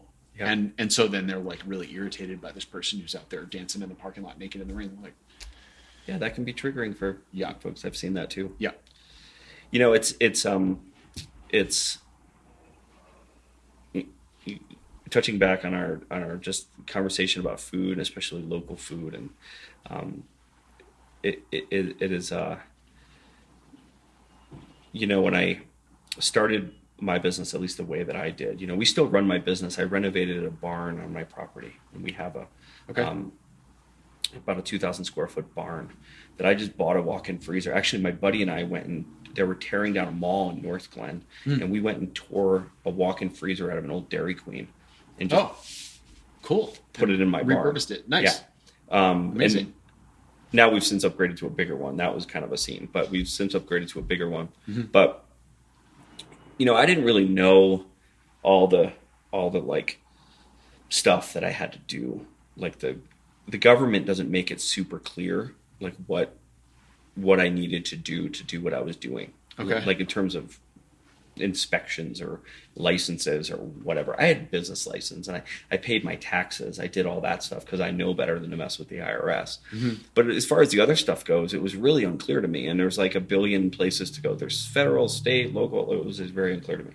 Anyway, so I always just like did things like, hey, I'm just going to like handle this food with integrity. I know how to, for my years in the restaurant business, I know how to store things safely. We had temperature monitoring. We did everything that we were supposed to do. I just didn't ask for anybody's permission. And that wasn't a problem until I'd been in business for 10 years. For 10 years. We were making 500 deliveries a month. Yeah. And I got a call. I was on vacation. I was in Mexico with my family, and I got a call the same day. I got a call from Boulder County, Jefferson County, the state, and the feds. Oh boy! All while I was on vacation, of course. I was down there for a week, and of course that's the week I get it. And they were just like, and everybody was actually really cool. I told them, I'm like, hey, I didn't know, and I've done everything that I thought I was going to do, and my intentions were really good. And I followed through in this way, and I have all these systems in place, and everything's good. And they're like, okay, well, you have to get all these licenses. You have to do all this stuff. And okay. I'm like, how was okay, yes, I'll do that. And how was I supposed to know? I'm just curious, like, how was I supposed to know? And they're like, all of them from the top down were just like, at all 4 agencies were just like, it's extremely difficult to know. And I'm like, cool. So I'm like, just so you know, like my intention here is to be in compliance, and my intention is to do what I'm supposed to do here. Yeah. So let's go through that process, and whatever it takes, I'm going to do it. Yeah. Anyway, so we, it took a couple months, but everybody came up and took a look around. They're like, everything's great. Everything's great. You're flying colors. We've got an A+ on our all of our inspections and stuff. But it was like that.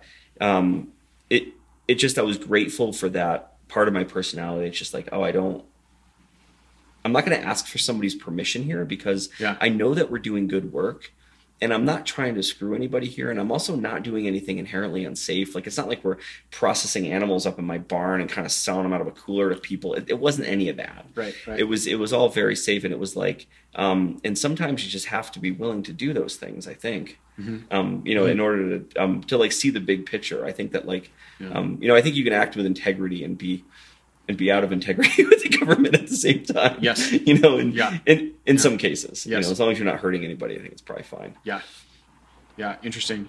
So do you think that was just a cross section of the fact that, you run a pretty unusual business? Like, you're basically storing a lot of meat that you're commercially selling on your property at home. So the county came up. So Jefferson County came up. So what happened was I was selling, remember Fresh Times in Boulder? Yeah. Oh, yeah. So they were selling my meat retail in the store. So Boulder County Health Department came in and saw that stuff. And they had a little sign, because none of my meat has my name on it. It has my rancher's name on it, because I'm just the guy that brings it to you. But they have a little sign that says, buy your meat from Locavore or whatever. That's where the stuff is from. So I bought meat from Fresh Times, and you had a little gift card or whatever. Right. Yeah. Right. So that little display that we had, that little 2 shelves in the store. At the bottom of their freezer. Right. The Boulder County Health Department saw that, and they were doing their job. Like, they were like, who is this guy? So they looked me up, and they're like, oh, he's in Jefferson County. And they called Jefferson County, and they were like, who is this guy? So they called the state. And the state's like, who is this guy? So they called the feds. Okay. Now everybody knows. Right. And everyone was doing their job. Like, that's why and it's like those systems are all in place because, the meat industry in particular is a very checkered past. Like, all those safeguards are in place because people were dying. Like, it was not good, right? Wow. Like you read like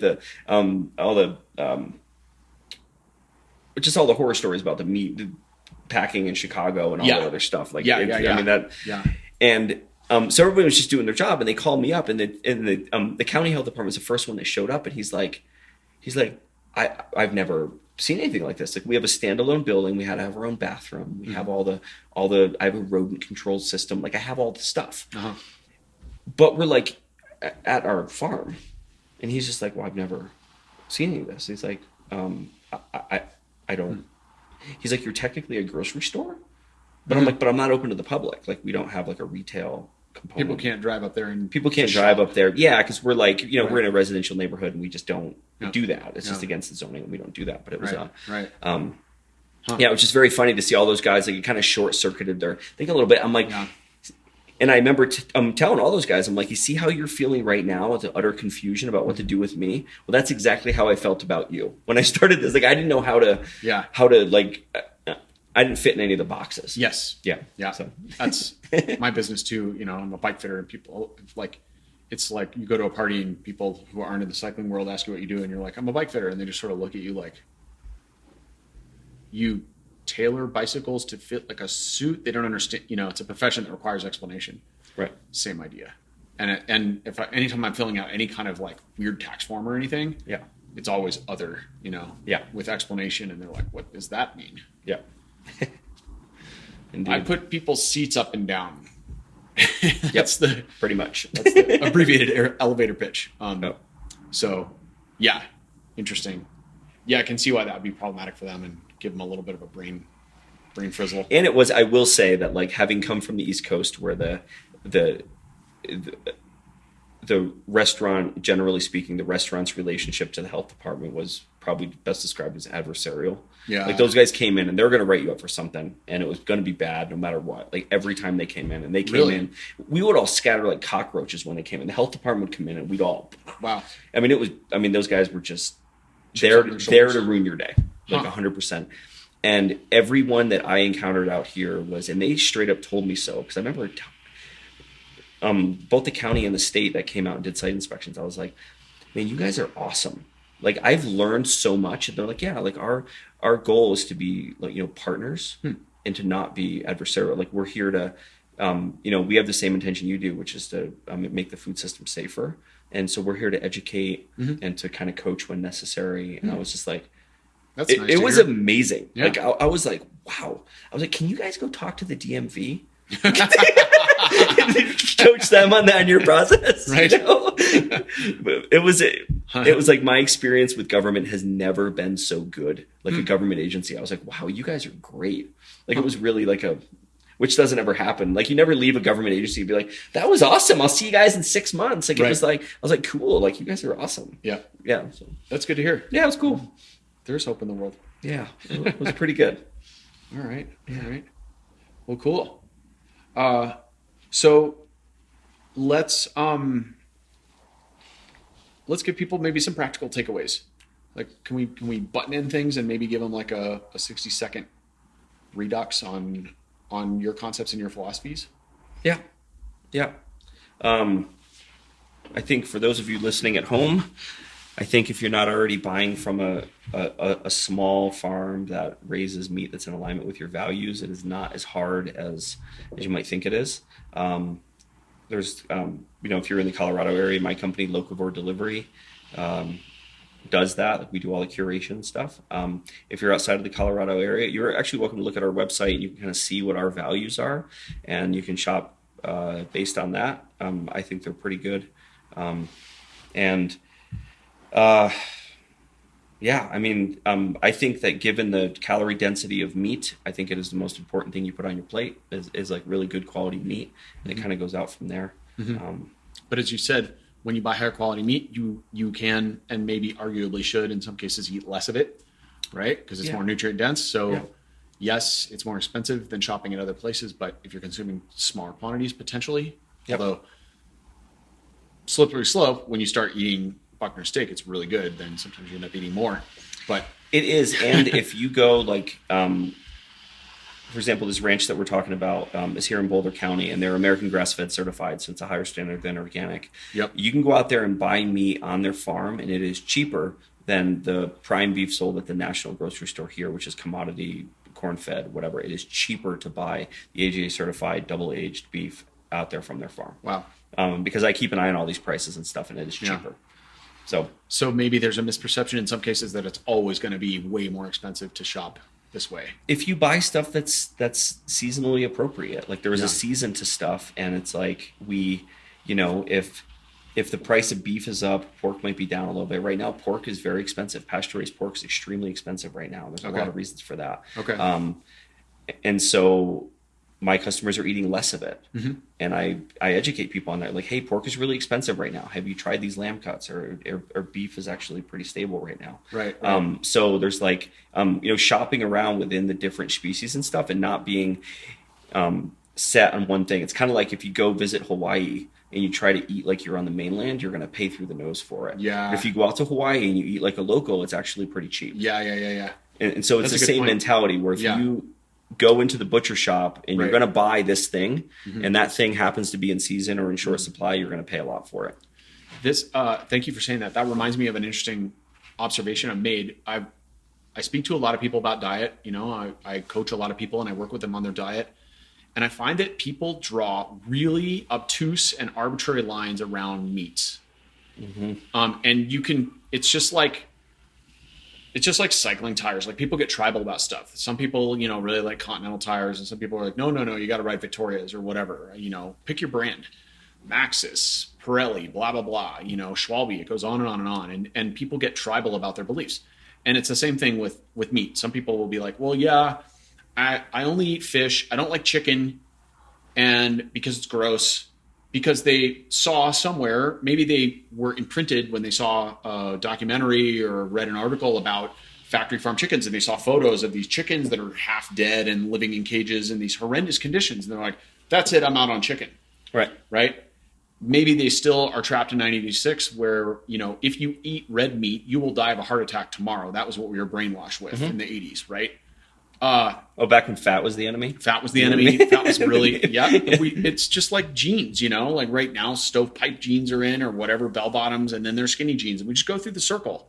And there's nothing new under the sun here. And, we went through the fat is bad phase. Now we're going through the carbs are bad. Carbs are bad. I don't know if you know this, but carbs are the devil. Yeah. I haven't had a carbohydrate in 7 years. I mean, it's kind of ridiculous, but that's how people tend to think. So at the moment, carbs are demonized.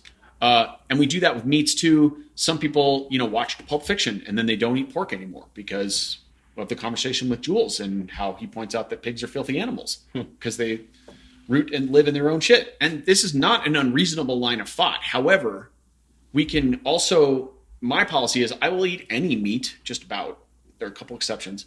I will eat any meat as long as it's really, really high quality and raised humanely and treated appropriately.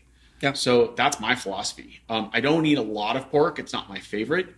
I eat all types of fish virtually, except octopus. Octopus is like a spirit animal for me. I will not eat octopus. Love octopi too much. But I'll eat lamb. I'll eat bison. I'll eat venison. I'll enjoy goat. Goat's amazing. Yeah. When I can get it. It's not super common in Colorado. I love Frogbelly used to have goats until their farm had that fire a few years ago. And then obviously beef and chicken, but it's the same thing. Like, just eat super high quality food.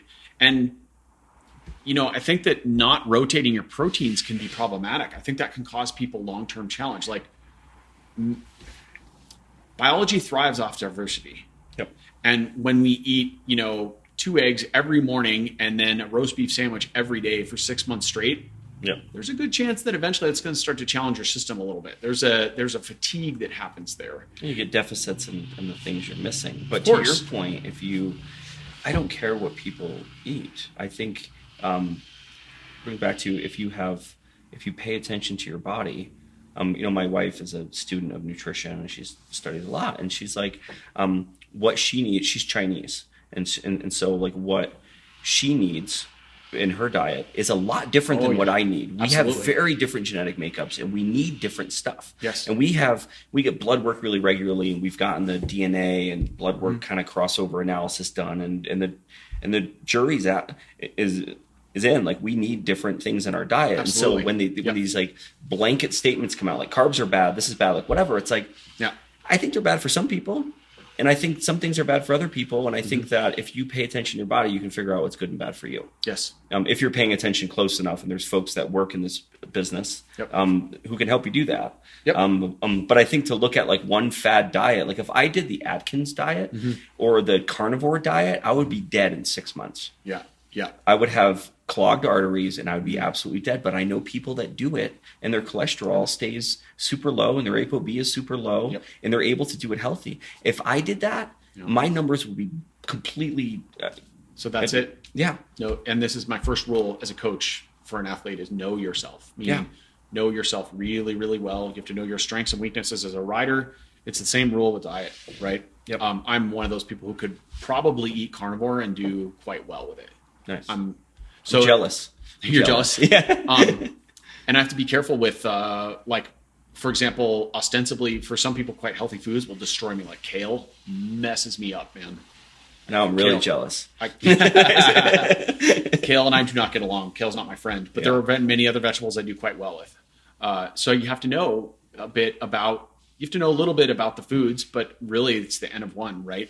Mm-hmm. The confounding variables can be there when you've been making poor choices or choices that are disassociated from your greatest health for a long time. Mm-hmm. Then it becomes quite tricky to discern what's doing you good versus actually what is causing you further harm. So you've got layers to work through, right? Yep. If your gut's really inflamed, foods that are actually something you need, your body may not be able to process them at the moment. So that gets nuanced.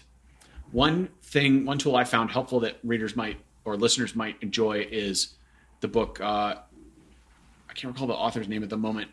Wolcott. It's the metabolic typing diet. And that gets to exactly what you're talking about, which is really, it's a way without blood work or a lot of biomarkers. It's a way to tease out some of your response to food based off your genetic heritage. Mm-hmm. And so your wife, for example, if she's Chinese, she could eat a huge bowl of rice and probably not have anywhere near the same glycemic response that you or I would. Mm-hmm. I'm, like most people, I'm German and English and French, Western European.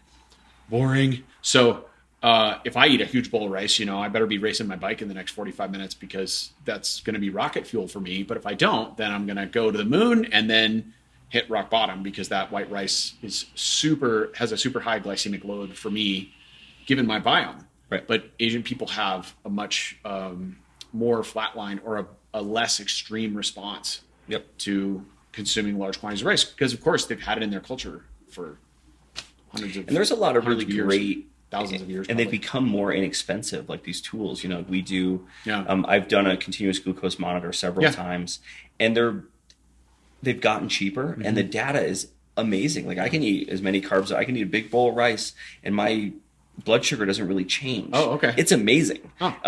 Okay. And then there's other things that I've learned just through consistent blood work and the other stuff. And then there's a couple of companies now that do, I don't know if you've had one done, but they do a DNA panel. Yeah. And then the blood work. And then, No, it's a full DNA workup. And then they do a full blood panel, like everything, and then they feed it through an AI algorithm, and they give you like, hey, you should watch out for saturated fat, or you should watch out for this because of this, and you might not want to smoke marijuana because of this, and this, and it's like they give you the full deal. And it was like a lot of it confirmed. I've spent the last 30 years like trying to get to know my body and all the other stuff, and a lot of those things in there were confirmed by that DNA analysis. But I learned a lot of other things which I've then tested, and I'm like, oh wow, that was really spot on. And that stuff has gotten every year. It seems to be getting more refined, better information. It's a couple $100. It was like $500 or $600, and it was like the data I got was mind blowing, and it changed my whole deal. I'm gonna when my kids are a little bit older in their teenage years, they're each going to get one just so they have the data to go into life and know kind of how to make good choices based on their body. What company did you use for that? So there's a company in Boulder. I'm not sure they're doing it anymore, but there's a couple other ones. I'll email it over to you. You can. Okay, great. Drop it in the show notes. Yeah, totally. Yeah. My wife studied. She's currently studying functional diagnostic nutrition, which gets quite a bit into blood work. And then she's also worked with this guy, Dr. Mark Hyman, who does exhaustive look. Like the blood panel she did through him was crazy. It had stuff on there I'd never seen before. It was like really in depth. She hasn't mentioned him combining that with DNA analysis, but I wouldn't be surprised if that is part of it too. But that's quite interesting. I mean, then you're looking at how you came out and what your current status is, and then you combine those together and you get recommendations. It's quite clever. Did they look at gut biome also? They did not look at gut biome. They just did, like I said, it was a full blood panel. Yeah. They tested all kinds of stuff. Yeah. Yeah. Interesting. Oh, and they did a urine, they did do a urine test, and it was a urine test and a blood panel. Yeah. Cool. Yeah. Super cool. Awesome. Cool. Well, Craig, thank you so much for coming on the pod. I really appreciate the conversation and you making time to come and educate us on all the things about meat. Thanks for having me. Have the discussion. Awesome. Please tell everyone where they can find out more about you and get a hold of you. So we're at locavoredelivery.com, and if you just send an email through the site, I get most of those, and you can connect with me there. Awesome, amazing. Yeah. I highly recommend it, guys. Go check out Locavore if you're local to Boulder, and if you're not, hopefully this puts a bug in your ear to go out and learn more about where you can find local food wherever you live and start to eat healthier. It's the right thing to do for you and for our planet. We only get one. In spite of what Elon thinks, I'm going to live on Earth for the rest of my life. I don't know about you, but that's where I'm at. So I like it here. Yeah, me too. Me too. Cool. Thanks, cool. Craig. Hey, thank you. All right. Cool. Awesome. Hello there, listeners. Thanks for making it to the end of our discussion. Good news for you. If you would like to try out Locavore, you can use the podcast code Colby10 to save 10% off your order as a new customer. That's Colby10 in all caps. Go to locavoredelivery.com and enter the code Colby10 to save 10% off your first order with Locavore. Be well. Hello there, Cycling in Alignment listeners. I'd like to take a brief moment to speak to you about the podcast. As of this recording, I'm well over 125 episodes in, and this has been a multi-year project. And I'd like to say that I'm very grateful for the opportunity to have this podcast. And I mean, I suppose just about anybody could have a podcast now. But what I have is an opportunity to really educate people about the things that I've learned and have amazing discussions with so many guests on my pod. And I've got so many more episodes planned in the future. That said, this podcast is a challenge for me. It's a challenge to put it on, to find the time, and it requires financial investment. I've got to pay for an editor. I've got to pay for equipment. I'm paying for software, paying for all the things you have to pay for when you put a podcast out into the world. And I have had financial supporters in the past. Enduro Bearings, namely, has been a great supporter. I've had other supporters as well. But moving forward, I'd like to offer a model in which my audience can show their appreciation directly. After a great amount of consideration and consternation on this topic, I've come to have a model in my mind. The model's really simple. If you have appreciation for the Cycling in Alignment podcast, if you have listened to my episodes and felt that it really has enriched your life, helped you, educated you, perhaps made you think about things from a different perspective, maybe you agreed with me on everything, maybe you agreed with me on just about nothing, but you listened anyway. I can't imagine that's the case, but I suppose it's possible. Maybe you agree with about 89% of what I say, and the other 11% of the time you think I am batshit crazy. In any case, if you would like to express your appreciation for the time, effort, and money that I put into this project, I would be grateful if you would go to my website, colbypierce.com, and click on the podcast page and offer some appreciation in the form of a financial contribution. This will help me offset the cost of this podcast. I may have other financial contributors in the future. This isn't a closed model by any means, but I do need to find a way to monetize this podcast. I've considered platforms like Patreon and others, but they seem convoluted and complicated. I don't really want to go to a paywall system. I really want to just offer content and teach, educate, discuss, philosophize, have great dialogue with the guests that I'm honored to have on my show. And to do this in the simplest way possible, I just need to push record, that is, and then you push play and get it out there. That's always been one of my methods of operation, is keep it as simple as possible and just produce the content. I don't have a goal of growing an audience. My goal is to educate people. And if I do that well, then my audience will grow as a side effect of that. So another way to offer your appreciation is to share my podcast with other people, to write reviews for me, do all the things, click the stars and make the comments. That helps because we live in a world of algorithmic preferential treatment. But if you want to move the dial for me, then please go to my website. That's colbypierce.com. Click on the page titled podcast, and there you will see some options to make a contribution that demonstrates your appreciation for what I've done. And for that, I will be grateful. There'll be a few different levels to this page, and the highest level will get you some goodies in as a thank you, including some woolly Rafa t-shirts printed with my Pierce Coaching and Fitting logo.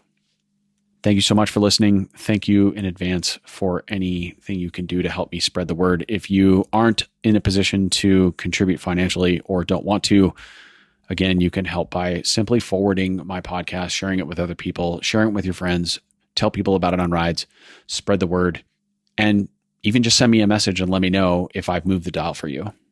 Send me a message and let me know if you have pertinent questions.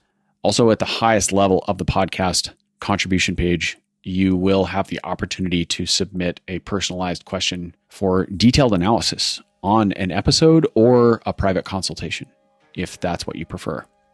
So that's going to be something I can offer you in return for your financial contribution to my podcast. Thank you so much for listening, everyone. I'm so grateful for my audience. I appreciate you and the opportunity you've given me. Epilogue. I want to share a few brief thoughts about the inception of Cycling in Alignment. The purpose of this podcast is for me to get 3.5 decades of hard-fought lessons out of my skull. Some of them through my own research and reading. Some of them I've been taught through mentors and colleagues, other riders, other racers. A lot of it, a massive amount of it, was simply trial and error through my own stubborn methods. And that has amassed a certain amount of experience and knowledge, understanding.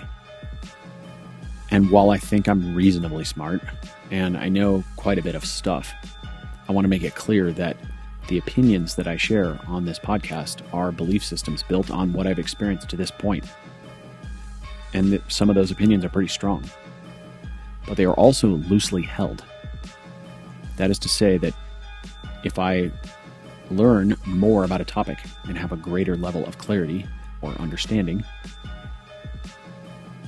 then my old belief systems will be abandoned and I will now operate under that newfound knowledge. So I'm not here to tell people all the things that I know. I'm here to explain what I've learned to this point. And there's a big difference. Also, that is the intent when I discuss things on the pod with guests, is to learn from them and have a discourse. Because if we can't have a discourse as adults, then we've lost one of the basic tenets of modern society. Even if we disagree, we ought to be able to, in most cases, shake hands and walk away. Because after all, this is sport we're talking about, and while sport is training for life, it's nothing to get too upset over. The purpose of the podcast is to help me help other people, and specifically to help them actualize their highest potential by illuminating a path that enables alignment with their truth, their intent, and their coherence. That's really the end goal. So I'm grateful for your listening. My intent is also not, to be clear, to gain an audience or become popular or gain social status in any way. I don't care about that stuff. That said, if you feel an episode that you have heard will help someone you know, please share it with them. That helps us reach the end goal, which is to help more people. Thank you for listening. I'm grateful for your time and attention. Blessings.